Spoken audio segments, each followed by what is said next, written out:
이 상반기 공동체 자유주의 세미나 큰 주제가 품격 높은 문명 국가를 어떻게 하면 만들까 하는 거였는데, 그런 맥락에서 뭐 총론이라 할까요? 평소에 제가 가졌던 생각을 간략히 말씀 올리는 것으로 하겠습니다. 제목을 부민왕국이라고 했는데, 이것은 국민 개개인이 넉넉한 그런 윤택한 삶을 살고 전체 나라로 봐서는 좀 편안한 그런 나라로 가려면은 어떻게 해야 될까? 그렇게 가려면 제가 뭐 자주 쓰는 용어이기는 합니다만, 높은 길을 택해야 되겠다. 지금은 너무 낮은 길에 우리가 매몰되어 있다. 뭐 그런 것이 큰 주제가 되겠습니다. 말씀드릴 그 단락은 크게 네 가지로 나누었는데요. 첫 번째, 부민왕국의 조건을 두 가지로 나누어서 살펴보고, 그게 사실 제가 말씀드릴 핵심 메시지 전체를 아우르고 있다고 생각이 됩니다. 어떻게 보면 첫 단락에서 결론을 말씀드릴 거고, 두 번째 단락에서 그 결론에 비추어 봤을 때 지난 70여 년 우리나라가 걸어온 발자취가 어떠했는지를 검증을 해보고, 세 번째 단락에서 앞으로 지금 맞닥뜨리고 있는 도전을 극복하고 더 나아가려면 그 두 가지 조건을 가지고 어떻게 해야 될까? 크게 네 단락인데요.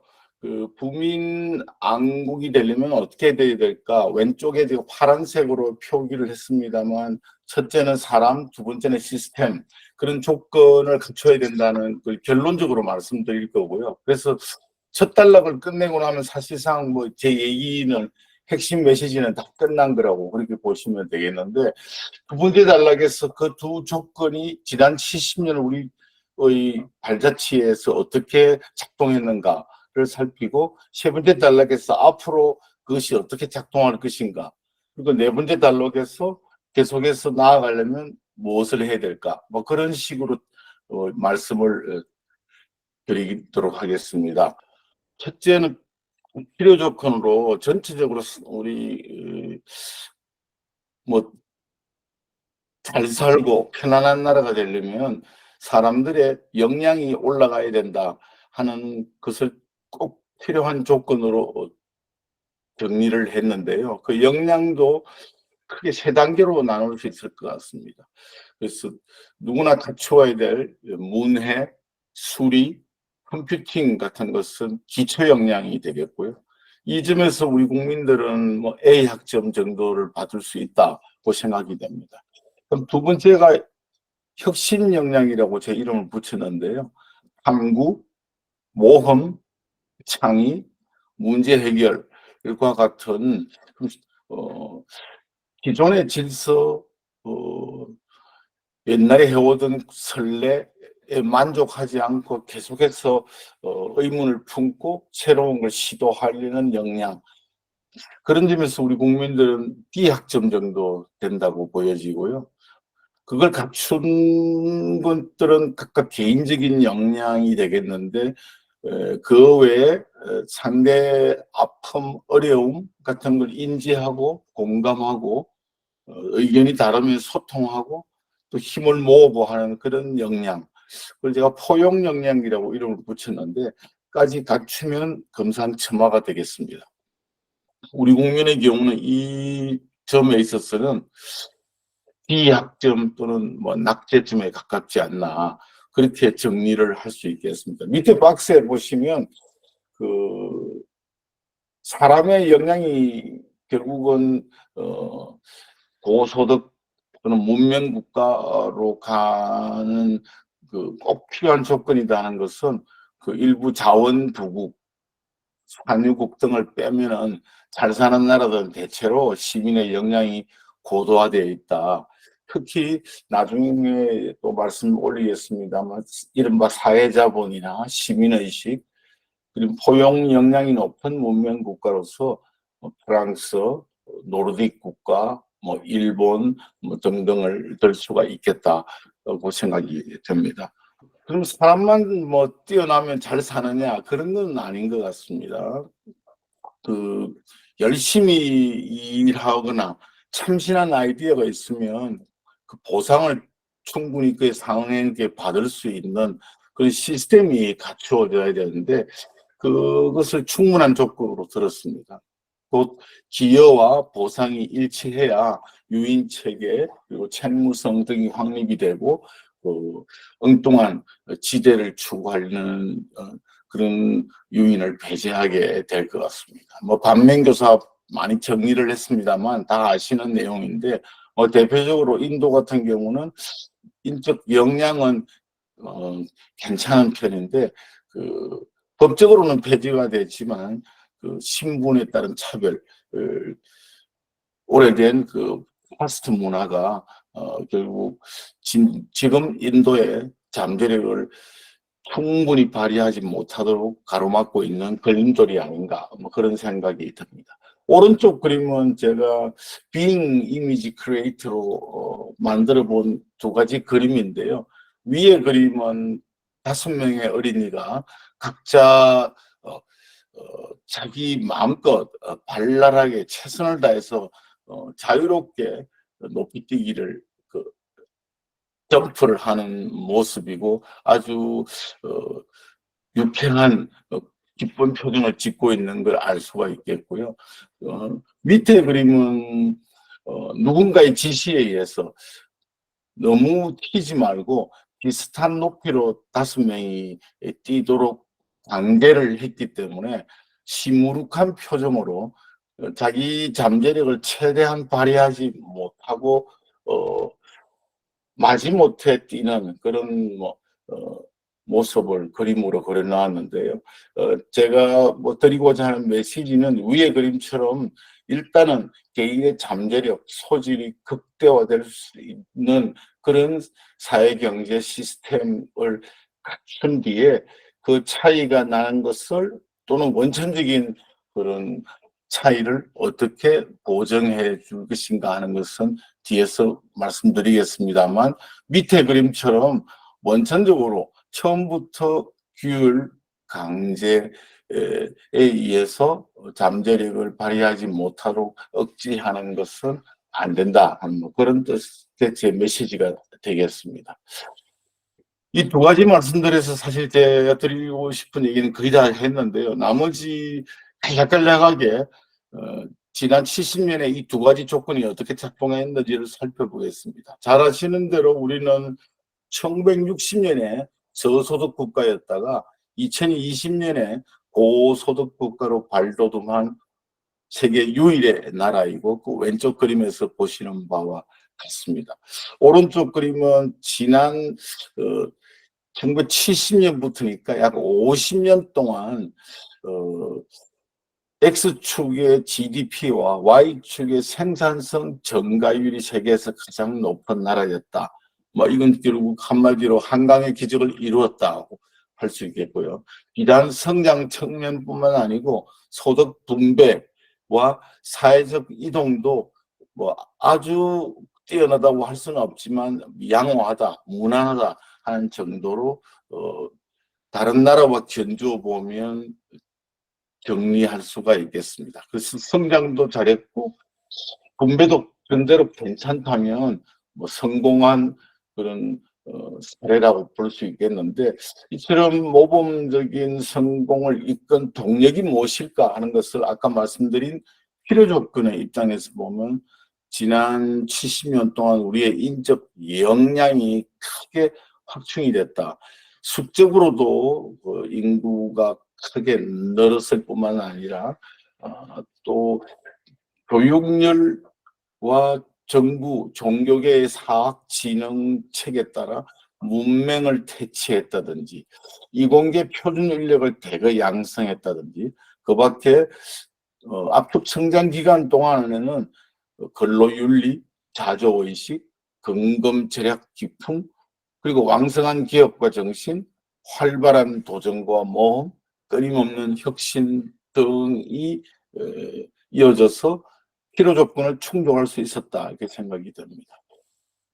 풍문 조건의 관점에서 보면 우리가 압축 성장하는 기간 동안에는 최근에 그렇다는 것은 아니고요. 과거에는 나름 견실한 국정 거버넌스에 입각해서 공정한 시스템을 구축을 했는데, 뭐 다음 주 저희 재단이 세미나도 합니다만 건국 세력의 해안이라든지 또 이 기간 중에 포용적인 성장 정책, 최근 OECD에서 많이 강조하고 있는 그런 정책 기조이긴 합니다만, 우리는 일찍이 유상 수용과 분배에 입각한 농지개혁, 문맹 폐치, 산림 녹화, 전국민 건강보험과 같은 그런 포용적인 성장 정책 기조를 채택을 했고, 빈약한 자원의 선택과 집중, 그리고 정치의 정책 오염을 최소화해서 관료와 전문가 의견 등을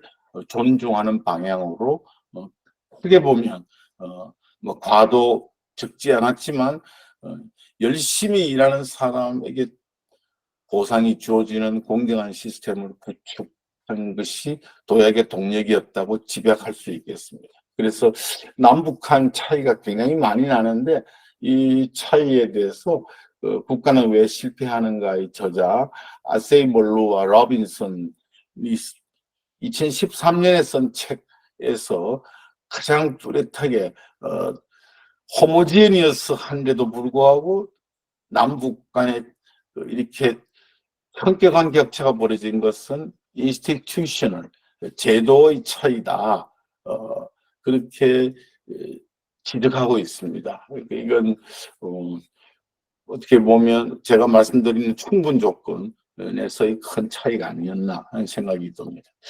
지난 70년을 뭐 두 조건에 비춰봤는데 앞으로는 그럼 어떻게 될까 하는 것이고요.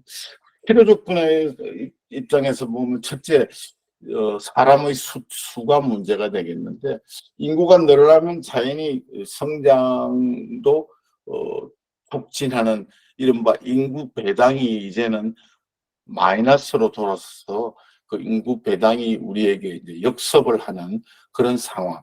왼쪽 그림 보시면 뭐 연전만 해도 우리가 지금도 그렇지만 OECD에서 가장 젊은 국가인데 이제 머지않아서 가장 늙은 국가가 빠르게 된다든지, 가운데 그림은 보시면 우리 사회 보장 비중이 GDP에서 사회 보장비가 차지하는 액수 비중이 선진국에 비해서는 좀 낮다. 그래서 이걸 더 올리자 하는 주장들이 있긴 하지만, 우리가 낮은 이유는 Y축에서 보는 노인 부양비가 선진국보다는 낮기 때문에 그런 것이지, 그림에서 보는 추세선처럼 노인 부양비가 Y축에 올라가게 되면 사회보장비도 빠르게 증가할 것이기 때문에 더 이상 복지를 예쁘게 그냥 늘려서는 안 된다. 선진국 따라가자고 해서 사회복지비를 크게 늘렸다가는 나중에 노인 부양비 때문에 걷잡을 수 없는 상황이 올 것이다 하는 점 말씀 올립니다. 뭐 잘 아시는 내용들인데, 맨 왼쪽 그림을 보시면 고령화보다도 미혼화가 2배 이상 빠르게 지금 진행되고 있습니다. 고령화도 뭐 문제가 있긴 하지만 더 심각한 건 미혼화. 저는 사실 미혼화 플러스 그 이혼 등을 포함한 비혼화라고 또 비혼화에 초점을 맞추자고도 생각이 듭니다만, 어쨌든 미혼화가 너무 빠르게 진행이 되어서 맨 오른쪽 또 그림을 보시면 전반적으로 어느 나라든 미혼자가 기혼자에 비해 경제활동 참가율이 저조하긴 한데, 우리나라의 경우 박스로 표시되어 있는 것처럼 너무 그 격차가 큽니다. 그러니까 말하자면 미혼자는 기혼자보다 훨씬 덜 일하고 있는데, 그것의 좀 더 그 원인 등을 천착을 해가지고 우선은 이혼을 줄여야 될 테고, 그리고 비혼이 되더라도 경제활동 참가는 활발히 할 수 있는 그런 정책 방향을 찾아야 될 것 같고요.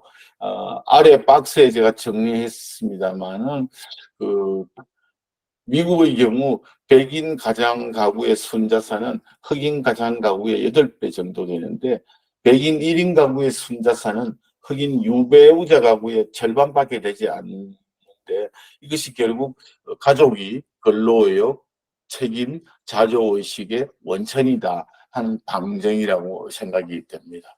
최근 나온 자료, 작년 말에 나온 자료입니다만 여전히 낡은 가부장 문화가 남아 있습니다. 오른쪽 그림을 보시면 남성의 가사 육아 분담은 뭐 선진국 중 최하위 수준이라서 이런 뿌리 깊은 가부장 문화를 좀 바꿔야 되지 않나 뭐 그런 생각을 해봅니다. 그 사람에 관해서 숫자를 염두에 두고 말씀드렸는데요. 그 밖에도 우리의 그 혁신 역량이 좀 퇴조를 하고 그리고 특히 아까 제가 낙제점이라고 말씀드린 포용 역량이 너무 악화가 되는 상황이라 이 점에 대해서 저희들이 바로잡지 않으면 더 발전하기가 어렵다. 지금 우리 기업들의 지난 15년간 신규 진입과 퇴출이 굉장히 낮아졌습니다. 절반 이하로 떨어졌는데 뭐 그런 점이라든지 최근에 뭐 의료계 파업 등이 이슈가 되고 있습니다만 핵심 그 필수 진료 과목이라고 하는 그런 그 위험이 따르는 진료 과목 쪽에 전문 인력이 터무니없이 부족하다든지 사회 전반적으로 뭐 창업보다는 공직이나 대기업, 뭐 금융기관 취업을 선호한다든지 하는 뭐 교사를 포함해서요. 뭐 그런 등등의 지금 도전 정신 이 상당히 퇴조를 했다 하는 것이 문제가 되겠고 또 편가르기, 뺄셈 정치, 뭐 집단 정체성 집단주의, 옹호연맹의 뭐 거부권 이런 것 등이 전반적으로 심각한 상황이 되겠습니다. 그래서 왼쪽 위에 그림에서 보시는 것처럼 운이 노력보다 더 중요하다고 하는 인식이 우리가 가장 높은 나라이고요. 오른쪽 그림에서 보시듯이 정부의 복지에 관한 책임이나 재분배의 중요성에 대해서도 뭐 러시아 등과 함께 우리가 국민들이 선호도가 세계에서 가장 높다. 그것은 자기 탓보다는 자기보다는 남 탓, 제도 탓, 뭐 때로는 조상 탓, 뭐를 하는 경우가 팽배하고 자기 책임 원칙이 많이 희박해졌다 볼 수 있습니다. 두 번째 충분 조건에 견주어 보면 과거와 달리 국정 거버넌스가 굉장히 부실해지면서 불공정한 시스템이 확산되고 있고 이거는 약 한 뭐 20여 년 전부터 바로하는 포퓰리즘이랄까요? 대중영합 정치가 기성을 부리면서 기여와 보상이 점점 어긋나는 그런 시스템 쪽으로 치닫고 있다. 그런 데 대해서 공직자나 국책연구원은 합리화를 해준다거나 뒤치다거리를 할까요? 뭐 자조적으로 말씀드리면 그런 쪽으로 너무 음, 소명의식 등이 좀 약해진 게 아닌가 하는 생각이 듭니다. 뭐 자세한 말씀은 드리지 않아도 될 것 같고요. 여기에 여러 원인들이 있겠지만 전반적으로 뭐 저를 포함해서 지식인들, 뭐 또 싱크탱크, 언론, 종교계 다 마찬가지입니다만 지성의 깊이가 너무 얕고 경박하지 않은가. 그래서 아니면 말고식 신장계엄이나 불량 신제품이 너무 양산되고 있고 총론만 무성하고 강론은 빈약하다. 그리고 전문가의 윤리의식 등이 좀 미비하며 정책 토양도 부실하고 또 어른이나 원로가 좀 없다. 그래서 수기, 공론, 협치 이런 문화가 상당히 요원한 그런 상황이 되겠습니다. 이 자료들은 뭐 최근에 우리 공공부문의 범위나 규모, 역할이 너무 크게 늘어나고 있고, 그래서 오른쪽 위에 그림에서 보시듯이 민간의 성장 기여도는 상당히 추락하고 있는 상황입니다. 가운데 그림은 참여세율이라고 해서 복지 수혜자가 일을 하기 시작하면 그 부담하는 세금과 뭐 건강보험료, 국민연금 같은 부담금, 그밖에 포기해야 되는, 돈을 버니까 포기해야 되는 복지 혜택을 더해서 전체 실질 부담률을 따지면 우리나라가 세계에서 유일하게 100%가 넘는 나라다. 뒤집어 보면 일하는 것이 그냥 복지 수혜자로 남는 것보다 더 이익이다. 이처럼 불공정한 시스템이 있을 수가 없죠. 뭐 그런 형편이기 때문에 그런 시스템 자체를 바꿔야 되겠다 하는 얘기고요. 음, 뭐 이건 우리 규제가 정부 역대 정부마다 다 좀 줄여본다고 하지만 여전히 뭐 규제가 선진국에 비해서는 훨씬 많은 상황이고 그 개혁은 지지부진합니다. 그래서 규제가 많다는 거는 뭐 경제가 발전하면서 아주 다양한 형태로 그 현실이 그 분화가 되고 여러 다양한 사정이 생겼는데도 불구하고 획일적인 잣대로 규제를 하다 보니까 생기는 부작용이 굉장히 많다. 뭐 그런 얘기가 되겠습니다. 종합 정리를 해보겠습니다. 저한테 이제 한 10분도 못 남은 것 같은데요. 나아갈 길은 우리 재단이 재단을 설립하신 박세일 교수님이 주창한 공동체 자유주의를 구현하자. 근데 이 내용은 뭐 잘 아실 것이라 저 구현할 필요는 없겠습니다만 저는 여기서 자유주의를 필요 조건으로 보고 공동체주의를 충분 조건으로 그런 정도로 뭐 이해를 하고 있습니다. 그래서 저는 그 가운데에서도 특히 우리가 지금 하고 있는 낮은 길 대신에 높은 길로 가자 하는 말씀을 드리고자 하는데요. 상대를 존중하고 협치, 수기, 공론, 경연, 창조를 좀 진작하며 개인과 기업의 자유와 기회를 확대해서 민간 활력을 정진시키고 정부는 균등한 기회 보장과 공정한 규칙 확립에 역점을 두는 게 좋겠다. 그리고 지금 우리 많은 시스템이 불신, 강제, 감시, 처벌에 기반해 있는데 그걸 신뢰, 자율, 동료, 자성에 기반한 시스템으로 바꾸자. 그래서 뭐 대표적으로 제가 자주 들은 예가 우리나라처럼 과속 방지턱, 과속 감시 카메라, 교통 신호등이 많은 나라는 없는 것 같습니다. 근데 그런 시스템으로 예산을 투입하고 인력을 늘려서 단속하고 처벌하는 데 역점을 두는 것은 하책이 아닌가.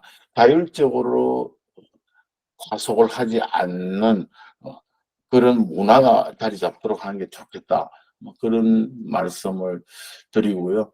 그 국민의식이 좀 함양이 돼야 되겠다. 거기서 사회자본이 확충되고 가족 가치가 보양돼야 되겠다. 특히 그 사회자본과 관련해서는 그 1, 2, 3단계로 나누어서 우리 양동선 박사님이 주장하신 것처럼 독일처럼 아예 지킬 수 있는 법을 만들고 그 만들고 나서는 예외 없이 엄정 집행해야지. 지금 우리 허병구역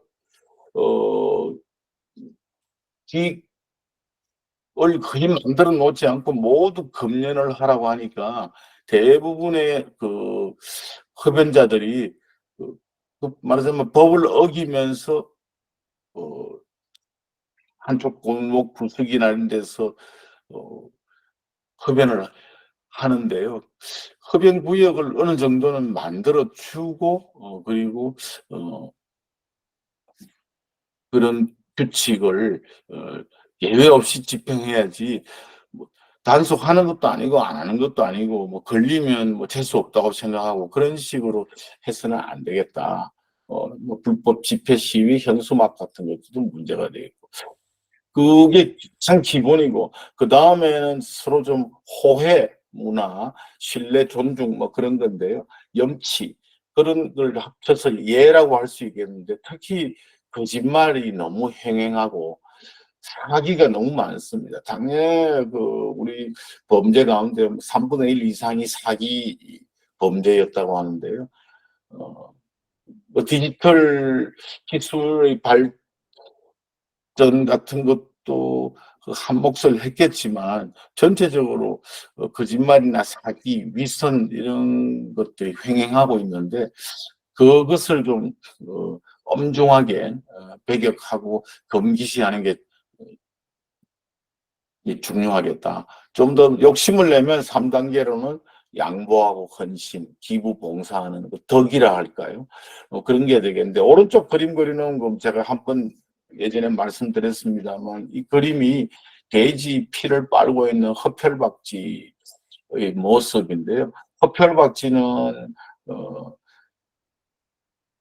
동굴에서 나와 가지고 먹이 활동을 할 때는 자유롭게 아무런 규제나 규칙이 없이 활동을 하지만 어 먹이 활동이 끝나고 동굴로 귀송한 뒤에는 배불리 먹은 운 좋게 배불리 먹은 박쥐가 운이 없이 굶은 박쥐를 찾아서 어 피를 자기가 먹은 것을 토해내서 피를 나눠 준다는 거죠. 그러니까 그런 것이 근데 이 역할이 그 매번 같은 박쥐가 다른 박쥐에게 그 도와주는 게 아니고 어 어느 날 운이라든지 물론 뭐 노하우 같은 것도 작용하겠습니다만 에 따라서 역할이 뒤바뀔 수도 있다고 합니다. 그래서 그걸 호혜적 이타주의 reciprocal altruism이라고 부르는데요. 허필박제에게 뭐 직접 물어보지 않아서 왜 그러느냐고 어 물어보지 않아서 그 이유를 정확하게 알 수는 없지만 그 이런 허필박쥐의 호혜적 이타주의가 허필박쥐 공동체의 번영 크게 기여한 것은 어 뭐 틀림없는 없다 하는 것이 생태학자들의 분석이고 제가 아까 맨 앞에서 말씀드릴 때 5명의 어린이가 점프를 해서 차이가 났을 때 그걸 어떻게 메꿀 거냐 하는 건데 처음부터 엄격한 시스템으로 비슷하게 하려고 하면 잠재력이 극대화되지 않기 때문에 파이를 키울 수가 없다. 그래서 처음에는 허펠박쥐가 활동하는 것처럼 자유롭게 어 잠재력을 극대화할 수 있도록 허용하고 그 이후에 에 물론 뭐 지금 우리도 누진 세제라든지 복지제도 같은 걸 가지고 있습니다만 좀 더 높은 차원에서는 이런 덕이랄까? 을 기초로 한 이런 문화가 확산되는 것이 큰 도움이 되지 않겠나. 뭐 그런 점에서 우리가 노르딕 같은 여러 나라들 선진 문명국을 벤치마킹할 필요가 있겠고 무엇보다 국민들 개개인이 그런 마음가짐 지역 공동체마다 그런 문화 등이 활성화되는 게 좋겠다고 생각이 됩니다. 이런 걸 어떻게 할 거냐? 결국 관건은 뭐 정치인이 아닌 정치가 스테이트먼을 양성하는 것이고 그것의 뭐 원천 그러니까 우리 너그럽고 좀 불편부당한 리더를 어 좀 키우고 그런 사람들이 큰 역할을 할 수 있도록 하는 것이 좋겠다. 음 정도 제 말씀을 드리고 결론적으로는 어 문명 국가가 되려면 뭐 좀 힘들지만 그런 어려움을 결국 어 헤쳐나가지 않고 지금처럼 그냥 같은 루틴이 반복되면은 어 너그럽고 넉넉한 그런 문명국가로 나아가기 힘들 것이다. 바꿀 거를 좀 치열하게 논의를 하더라도 뭐 과감하게 바꿔 나가야 되고, 그걸 또 다른 한편은 서로 힘을 좀 모아야 된다 하는 것이 제 오늘 말씀드린 요지입니다. 감사합니다.